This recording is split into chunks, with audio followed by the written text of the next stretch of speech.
네, 안녕하세요. 최준영입니다. 오늘은 우리나라의 라이벌, 이 라이벌이라는 표현이 참 오래간만인데 대만과 관련된 이야기를 좀 해보려고 합니다. 지구본연구소에서 대만과 관련된 내용을 다뤄본 적은 그렇게 많지는 않습니다만 제가 아까 모두에서 라이벌 이런 표현을 썼는데 사실 제가 어릴 때 1980년대, 90년대 초반까지만 해도 대만이 우리보다 좀 앞서 나갔죠. 그래서 이제 대만을 따라잡는 그것이 되게 우리의 목표였고 그 당시에 이제 지식인들 층에서는 중소기업 위주의 대만, 대기업 재벌 위주의 대한민국, 대만 체제가 훨씬 더 낫지 않냐, 어떻게 보면은 더 효율적이다라는 이야기들이 되게 많이 나왔습니다. 하지만 이제 1990년대 이후 2000년대 들어오면서부터 대한민국 대기업을 중심으로 한 경제 발전이 이제 급속하게 진행이 되면서 우리가 쭉쭉쭉쭉 앞질러 나갔죠.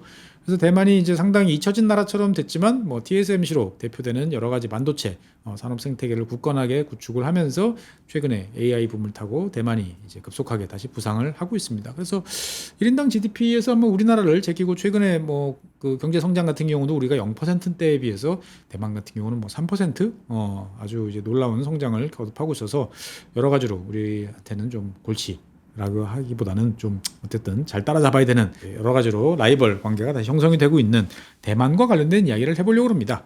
그럼 어떤 이야기를 해야 되느냐라고 이제 궁금하실 텐데 지난 시간에 제가 스위스 이야기했죠. 스위스에서 제일 대표적인 게 신기한 게 뭐라고 그랬죠? 국민투표. 우리는 이제 되게 드물게 헌법과 관련되어 있는 국민투표만 하지만 스위스는 이것도 국민투표, 저것도 국민투표 이렇게 한다고 그랬는데 대만 같은 경우에도 보면은 특별한 정책을 놓고 지난 8월 23일 날 국민투표가 실시됐습니다. 무슨 국민투표였냐? 그걸 왜 이야기를 하려고 그러냐? 지난 8월 23일 날 거행된 국민투표는 어떤 투표였냐면 지금 화면에 보시면 지금 대만 지도죠. 고구마처럼 생긴 게 이 대만 지도인데 대만 제일 남단 요 끝에 보면은 지금 이제 원자력 기호가 보이죠. 방사선 기호가. 이 지역에 있는 마한산이라는 이름의 원자력 발전소가 있습니다. 근데 이 원자력 발전소가 지난 5월 달인가에 폐쇄가 됐어요. 셧다운이 됐습니다. 문을 닫았는데 이거 다시 문을 열어서 재가동을 할 것이냐 말 것이냐를 이제 국민투표에 붙인 겁니다.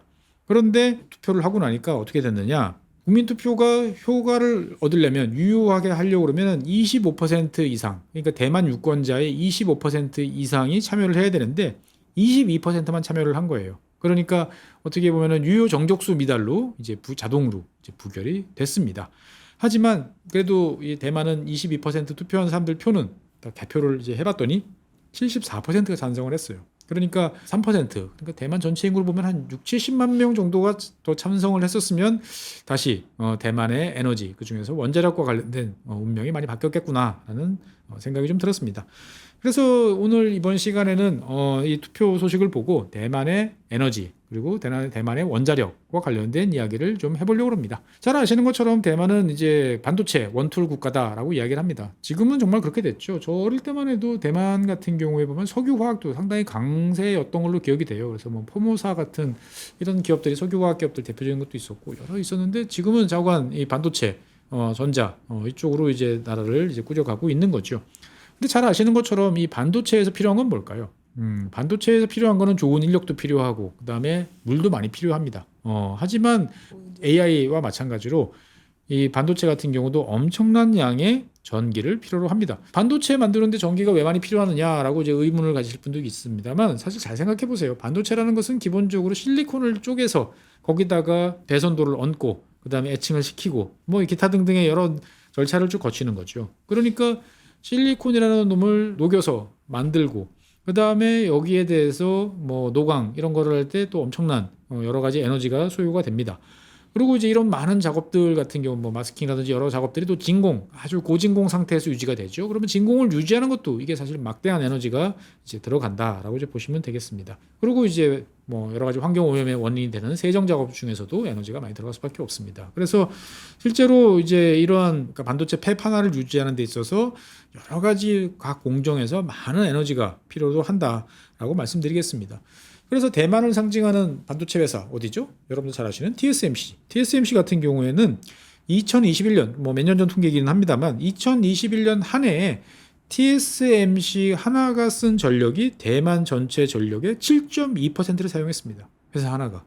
엄청난 양의 전기를 쓰는 거죠. 그러니까 결국은 TSMC는 대만에서 가장 많은 전기를 쓰고 가장 많은 물을 쓰고 하는 이제 그러한 기업입니다. 그러니까 대만 국가가 총력을 기울여서 지원해주는 기업이 이제 TSMC다라고 이제 볼 수 있겠습니다. 그런데 이게 2021년에는 제가 7.2%라고 그랬잖아요. 그런데 통계를 찾아보니까 2025년 올해 같은 경우는 12.5%까지 늘어났어요. 대만 전체에서 쓰는 전력의 12.5%.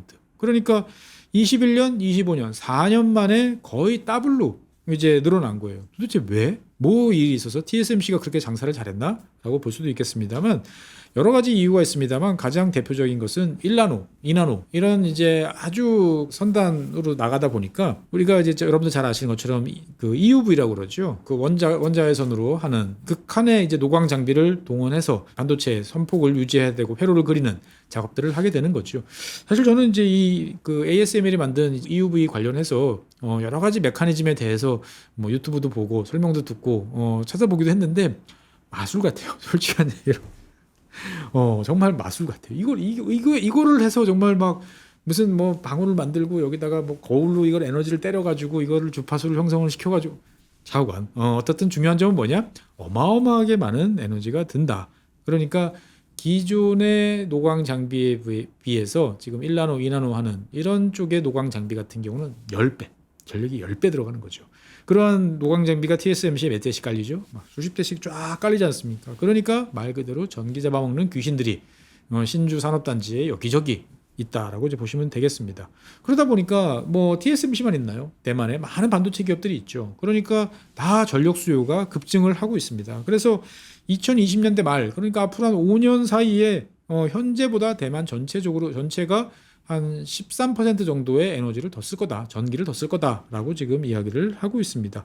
그러니까 이제 이 대만 정부 입장에서 봤을 때는 반도체 산업, 어떻게 보면은 대만을 지키는 이 반도체 산업을 잘 유지하고 발전시키기 위해서는 고품질의, 그러니까 아주 일정하게 잘 좋은 전기를 만들어서 안정적으로 공급하는 것이 대만의 생사가 달린 일이다라고 말씀드리겠습니다.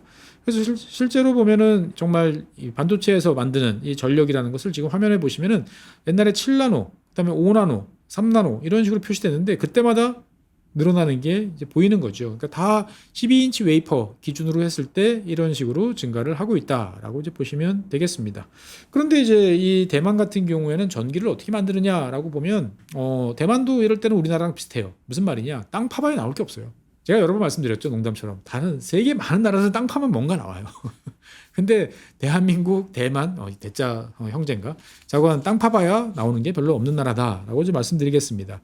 그러다 보니까 지금 화면에 보시는 것처럼 대만의 에너지 2023년 통계지만 뭐 지금도 그게 크게 문제는 없습니다. 그러니까 석유, 석탄, LNG 대부분 다 수입이에요. 그러니까 전체의 97%를 수입에 의존하는 나라다라고 이제 보시면 되겠고, 그 다음에 자체적으로 나오는 것은 3%밖에 없다라고 이야기를 하고 있습니다. 그러니까 이제 뭐 이제 석유 같은 경우에 보면은 사우디아라비아, 그 다음에 미국 이런 데서 많이 들여오고 있고요. 석탄 같은 경우는 뭐 우리나라 마찬가지로 호주, 인도네시아 이런 쪽에서, LNG 같은 경우는 호주, 카타르, 미국 이런 데서 들여오고 있는, 어떻게 보면은 화석 에너지 전체를 철저하게 수입에 의존하는 나라다라고 보시면 되겠습니다. 그러다 보니까 전체 전력 생산의 80% 정도를 석탄 그리고 천연가스, LNG에 이제 의존을 하고 있는 이제 그러한 나라입니다. 그러니까 화력 발전이 대부분의 전력을 생산하고 있다라고 말씀드리겠습니다. 그런데 뭐 우리나라도 그렇지만 대만은 진짜 섬나라죠. 우리나라는 실질적 섬나라, 대만은 진짜 섬나라라고 하는데, 최근에 이제 뭐 중국과의 분쟁 했을 때 보면은 중국군이 직접 뭐 쳐들어온다든지 상륙을 한다기 전에 대만을 포위할 수 있을 것 같다라는 생각이 되게 많이 들죠. 압도적인 해군 전력 차이가 나니까. 그러면은 대만 입장에서 봤을 때는 중국이 총 한 방 쏘지 않고 대만을 포위하면 그냥 말려 죽는 거 아니야? 라는 걱정이 많습니다. 그래서 이제 그러한 것에 대비하기 위해서는 충분한 양을 쌓아놔야 되는데, 대만은 사실 국제적인 기준에 봤을 때 이 비축량이 그렇게 많지가 않습니다. 그래서 천연가스, LNG 같은 경우에는 2주분이 안 돼요. 11일치. 그 다음에 석탄 같은 경우도 39일치 이 정도밖에 없어요. 그러다 보니까 야, 이거 너무 취약한 거 아니야? 라는 이야기가 예전서부터 나왔습니다. 하지만 대만 같은 경우는 이제 믿는 구석이 예전에 있었죠. 뭐가 있었냐? 원자력이 있었습니다. 많은 분들이 대만에도 원자력 발전소가 있어? 라고 생각하지만 대만은 대한민국하고 거의 비슷한 속도로 원자력 발전소를 도입을 해가지고 빠르게 원자력 강국으로 성장을 했던 그러한 역사를 가지고 있습니다. 그래서 이 대만 같은 경우에는 이제 원자력 발전소 전성 시기가 이제 1985년입니다. 1985년에 대만은 총 6기의 원자력 발전소를 이제 완공을 했습니다. 그래서 지금 지도에 보시는 것처럼 빨간색도 있고 파란색도 있을 텐데, 이 빨간색은 나중에 다시 말씀드리겠지만 이제 룽먼 1, 2호라고 하는 것은 만들다가 중단을 했어요. 그리고 그냥 끝났어요. 그리고 이제 위에 있는 진산 1, 2호, 그 다음에 고성 1, 2호, 요거 같은 경우는 만들었다 폐쇄한 거고, 아까 남쪽에 있는 이 마한산 1, 2호 같은 경우가 이제 마지막까지 가동됐던 거죠. 그러니까 대만 같은 경우에 보면 1980년대 이미 6기의 원자력 발전소를 운영을 하고 있었다라고 이제 말씀드리겠습니다. 우리나라 같은 경우도 그 당시에 이제 고리, 월성 뭐 해가지고 이제 한창 원자력 발전소를 막 늘리던 시절에 대만도 비슷한 속도로 가고 있었다. 그래서 대만 같은 경우에는 1985년 기준으로 보면은 전체 전력의 51.6%, 그러니까 절반을 이제 원자력에 의존하는, 어떻게 보면은 뭐 프랑스 다음으로 원자력 발전 비중이 높은 이제 그러한 나라였습니다. 그러니까 이제 이 우리나라나 이 대만이나 사실 비슷한 그런 상황이 있죠. 그러니까 1970년대 오일 쇼크가 빵 터졌어요. 전량 에너지를 수입하던 나라 입장에서 봤을 때는 어마어마한 큰 타격을 받습니다. 저렴하고 안정적인 에너지가 필요했던 거죠. 그래서 원자력 발전소를 땡빛을 내서라도 지어야겠다라고 생각해서 한국도 대만도 다 1970년대부터 원자력 발전소 건설에 이제 나섰고요. 다른 한편으로 보면 다 핵무기 개발과 관련돼 있는 여러 가지 욕구들도 있었던 거죠. 그래서 대만하고 대한민국은 사실 되게 닮아 있는 역사를 보면 그런 구석들이 많습니다. 그래서 이제 말씀드린 것처럼 이 6기의 원자력 발전소를 가지고 이제 안정적으로 전력을 이제 공급을 해오고 있었던 거죠.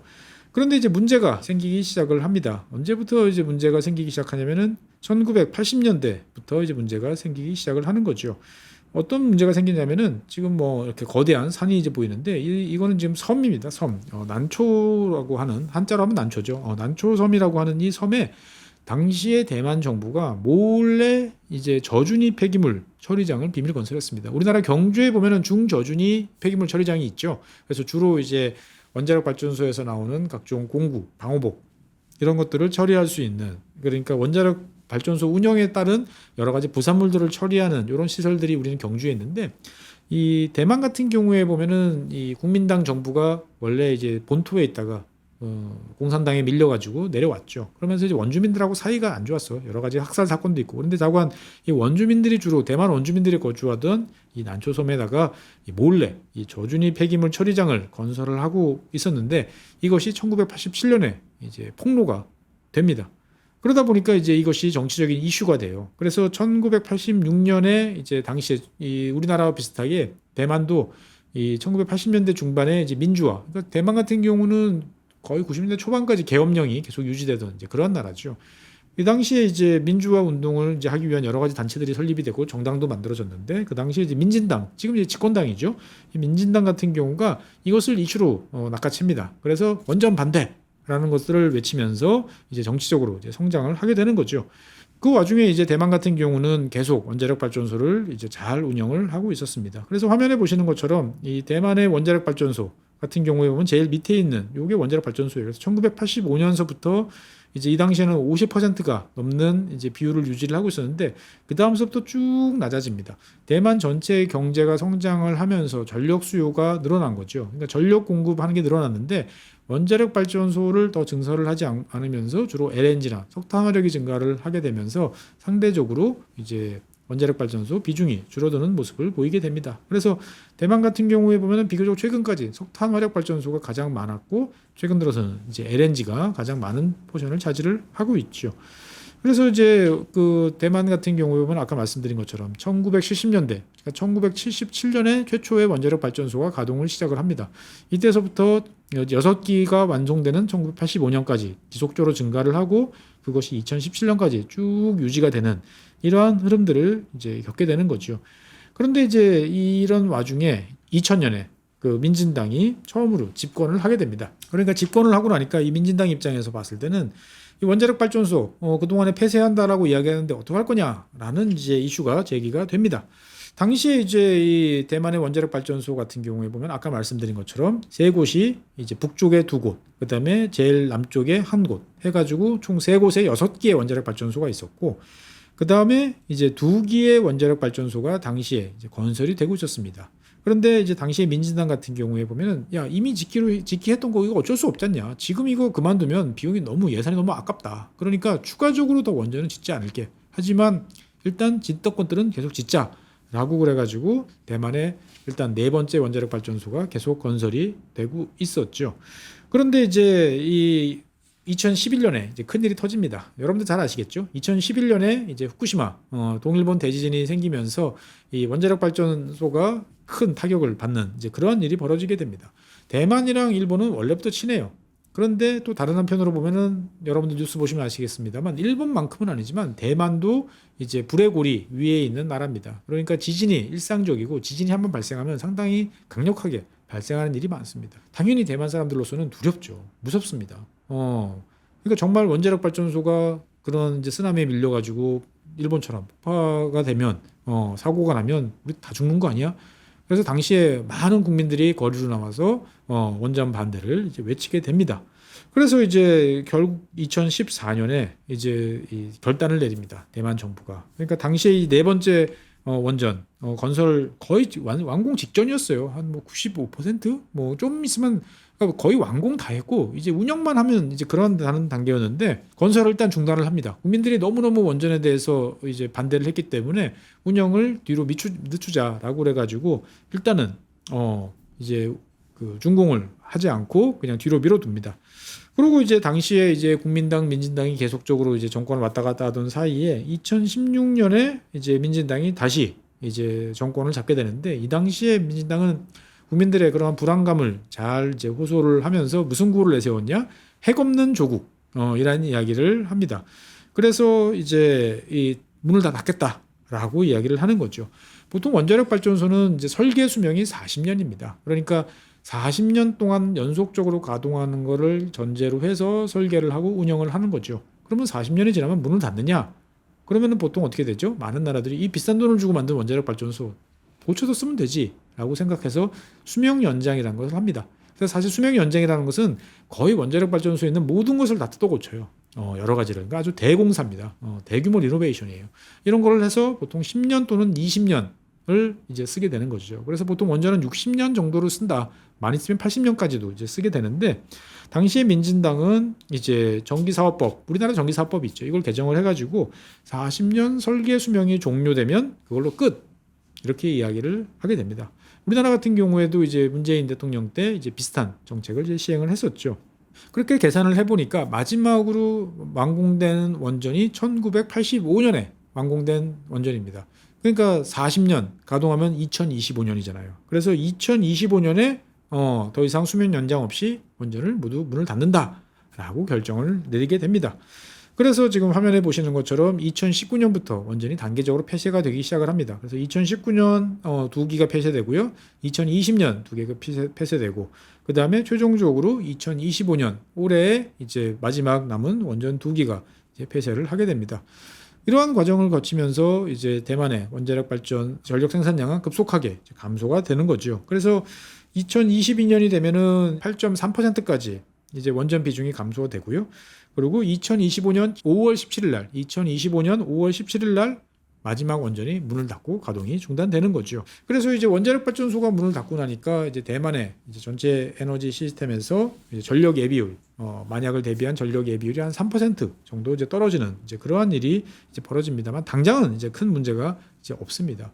그러면 이제 원자력 발전소가 없어지면은 그 전기를 어떻게 만들어내라고 생각했을 텐데 일단은 대만 정부는 이제 LNG를 더 떼겠다라고 이야기를 합니다. 그래서 2030년까지 매년 한 20억 달러 이상의 추가적인 LNG를 구매해야 되는데 뭐 미국과의 관계가 있기 때문에 당연히 이것은 미국으로부터 사올 겁니다. 그러니까 뭐 대만 입장에서 봤을 때는 연간 20억 달러 정도 더 추가해서 LNG 사오는 것은 그 자체는 큰 문제가 아닌데 이제 반도체, 뭐 우리나라 같은 경우도 이제 삼성전자, 뭐 하이닉스 있습니다만 여러분들 잘 아시는 것처럼 이렇게 대규모 반도체 업체는 어마어마한 전력을 쓰다 보니까 국제적으로 봤을 때 여러 가지 제약 조건이나 압력의 대상이 됩니다. 제일 대표적인 게 아리백이죠. 그러니까 너희들이 반도체를 만드는데 청정한 탄소 배출이 없는 전기를 통해서 만들어야 돼라고 하는 그런 이야기들이 점점 많아지는 거죠. 그래서 대만 같은 경우에 보면은 자, 원자력 발전소를 문을 닫고 나면 그거 어떻게 채울 거야라는 거에 대해서 해상 풍력을 이제 결정을 하게 됩니다. 그래서 2022년에 2050, 그러니까 30년 정도 후에 이제 탄소 중립 가겠다라고 이야기를 합니다. 전 세계 많은 국가들이 다 2050년을 이야기를 합니다. 앞으로 이제 25년 남았죠. 그래서 2021년까지만 해도 대만의 재생에너지는 한 6% 정도밖에 되지 않았는데 이것을 2025년 4년 만에 이제 20%까지 늘리고 2050년이 되면 60%로 늘려서 실질적인 탄소 중립을 도달하겠다라고 이야기를 합니다. 그래서 이제 당시에 대만 정부 같은 경우는 대규모 해상풍력 투자 사업들을 실시를 하고요. 그 다음에 전 세계에서 많은 기업들을 유치를 해서 대만 해협을 중심으로 한 지역에다가 이제 풍력 발전 단지를 건설을 시작을 합니다. 지금 화면에 보시는 이런 지역들이 주로 대만 해협 주변 지역에 많이 건설이 되는데요. 그래서 이 아시아 지역, 동북아 지역에서 해상 풍력을 하기 가장 좋은 지역이 어디냐라고 하면 요 대만과 중국 사이 대만 해협 요쪽 지역입니다. 여기가 가장 바람이 세게 불고 일정하게 불고 수심이 얕아요. 그러니까 설치하기가 좋아서 눈독을 들이고 있던 차에 이제 대만 정부가 이제 대대적인 에너지 정책을 전환을 했던 거죠. 그래서 이 대만 정부 같은 경우에 보면은 이 어쨌건 국제적인 트렌드에 맞춰서 가야 된다. 왜? 대만은 좀 외톨이잖아요. 그러니까 어떻게 보면 되게 모범생스럽게 살아야만 이제 이러한 것들을 할 수 있다라고 생각들을 했던 거죠. 그래서 지금 화면에 보시는 것처럼 많은 지역들 그 중에서도 이제 요 해상풍력과 관련되는 지역들을 이렇게 나눠가지고 각 사업자들한테 배분을 해줍니다. 그래서 2019년에 이제 포모사 1 이제 해상풍력 단지가 가동을 시작을 하는 거죠. 그래서 이 포모사라는 것은 옛날 포르투갈 사람들이 대만을 부르던 명칭입니다. 그래서 이때부터 해서 지금 2025년에는 5.6 기가와트 그리고 2035년이 되면 20 기가와트까지 커집니다. 그러니까 이제 이건 시설 용량이에요. 실제로 전력을 만드는 건 아니고 이제 만들 수 있는 시설 용량이다라고 이제 기억을 하시면 되겠습니다. 그래서 대만 정부는 20년 동안 미리 약속한 가격으로 해상 풍력에서 나오는 전기를 구매해 주기로 약속을 합니다. 즉 사업자들한테 안정적인 이제 이익을 보장해 줄 테니까 대만에서 투자하세요라고 해서 지금 뭐 유럽 기업들 위주로 많이 투자를 지금 하고 있죠. 그리고 이제 대만 같은 경우는 우리보다 뜨거운 이제 그런 나라입니다. 그러니까 태양광도 잘 되겠죠. 그래서 태양광 같은 경우도 이제 올해 20기가를 시작으로 해가지고 2050년까지 80기가까지 늘리겠다라고 해서 투자를 지금 지속을 하고 있습니다. 그래서 어떻게 보면은 대만 같은 경우에 보면은 이제 성큼성큼 반도체라는 큰 산업이 있음에도 불구하고 이런 재생에너지 위주로 전환이 된다라고 이제 볼 수 있겠습니다. 사실 이러한 변화에서는 TSMC가 우리가 하겠습니다라고 이야기하는 게 되게 커요. TSMC는 이제 지난 2023년이죠. 2023년에 우리는 2050년까지 안 갑니다. 2040년까지 아리백을 달성할 겁니다라고 발표를 합니다. 어떻게? 해상풍력으로 우리 공장에서 쓰는 플랜트 팹에서 쓰는 전력을 다 공급받을 수 있어라고 이야기를 하는 거죠. 그래서 그걸 보면서 과연 뭐 이런 생각이 많이 들었던 기억이 납니다. 그런데 이제 문제는 뭐냐? 잘 아시는 것처럼 재생에너지라는 것은 1년 365일 24시간 가동이 되는 친구가 아니죠. 반도체 라인은 24시간 이제 가동이 돼야 됩니다. 그러다 보니까 이제 이 재생에너지의 변동성, 그러니까 낮은 가동률 이런 것들이 문제가 되는 거죠. 그래서 보통 해상풍력 같은 경우에 보면은 가동률 몇 퍼센트? 30%로 보통 이야기를 하고 계산을 합니다. 그러니까 하루 24시간 중에서 한 3분의 1, 하루에 한 8시간 정도 가동하면은 괜찮아라고 이야기를 하는 거죠. 그러니까 아까 대만이 해상풍력 20기가와트 정도 된다라고 했는데 실제로 보면 이것은 이제 원전 20기처럼 보이지만 그거보다는 훨씬 적은 한 7기 정도 사이즈다라고 이제 볼 수가 있겠습니다. 문제는 뭐냐? 이 재생에너지라는 것을 투자를 하기 위해서는 여러 가지 지원을 많이 해줘야 됩니다. 대만 정부 같은 경우, 우리로 따지면 한전 같은 이제 대만도 이제 이런 전력 회사가 이제 고정 비용으로 전기 이제 재생에너지 사업자들한테 비용을 지원해주고 있습니다. 그러다 보니까 여러 가지 투자할 금액들이 늘어나다 보니까 더 이상 이제 적자를 감당하기 어렵다. 그래가지고 2024년부터 전기요금을 올리기 시작을 합니다. 그래서 2024년 3월에 전체 전기요금을 평균적으로 한 11% 올려요. 그런데 대기업, TSMC를 비롯한 대기업 같은 경우는 25%를 한 번에 올립니다. 어마어마하게 올렸네 라고 생각하실지 모르겠습니다만 대한민국은요 지난 3년 동안 70% 올렸어요. 그러니까 대만이나 우리나라나 사실은 이 대기업들이 여러 가지로 고민을 하고 있는 거죠. 근데 이제 이 전기요금을 올렸는데 재생에너지와 관련돼서 지금 그러면 기업 부담들 증가했고, 그 다음에 LNG를 늘려야 되는데 LNG 가격이 또 당시에 뭐 우크라이나 전쟁 이후에 또 오르는 이제 이런 일이 벌어진 거죠. 그래서 대만 같은 경우에 보면은 실제로 2022년부터 거의 매년 전기요금을 올렸어요. 그러다 보니까 이제 어떤 일이 벌어지느냐, 이제 더 이상 대만의 전력이 싸지 않다라는 이야기가 나옵니다. 그래서 2023년 기준으로 봤을 때 메가와트 아워당 전 세계 주요 국가들 전기 요금을 비교를 해보면 대충 이래요. 한번 여러분들 눈에 넣어놓으시면 좋습니다. 영국이 압도적으로 비싸죠. 그러니까 영국에서 제조업하는 것은 불가능하다라고까지 이야기를 합니다. 독일 같은 경우도 어마어마하게 비싸요. 이렇게 비싼 나라에서 과연 산업이 가능할까라는 생각이 드는 거죠. 유럽 국가 대부분이 상당히 비싸고, 그 다음서부터 이제 일본, 브라질, 뭐 튀르키예, 멕시코 이렇게 쭉 나옵니다. 우리나라 같은 경우에 보면 상당히 저렴한 축에 들어가요. 모든 에너지를 다 수입에 의존하는데 이렇게 저렴한, 어떻게 보면 마술 같은 일을 그동안 해왔지만 이것이 이제 많이 오른 거죠. 과거에는 훨씬 더 쌌습니다. 그리고 대만 같은 경우, 그러니까 대만이 우리나라보다는 조금 싼 이제 그러한 축이다라고 볼 수가 있겠습니다. 그리고 미국보다는 당연히 비싼, 과거에는 미국보다 쌌어요. 그러니까 이제 이 에너지 다소비 업종이 과연 대만에서 계속 사업을 할 수 있겠는가, 이런 이제 고민들이 늘어나는 거죠. 중국은 당연히 훨씬 저렴합니다. 그러니까 어쨌든 대만 입장에서 봤을 때는 이 여러 가지로 이제 국내 요금이 오르는다. 이 뭐 재생에너지 하면 좋다고 생각했는데 와, 오르는 거 이거 어떻게 해야 되나라고 이제 생각을 이제 할 수밖에 없는 이제 그러한 상황인 거죠.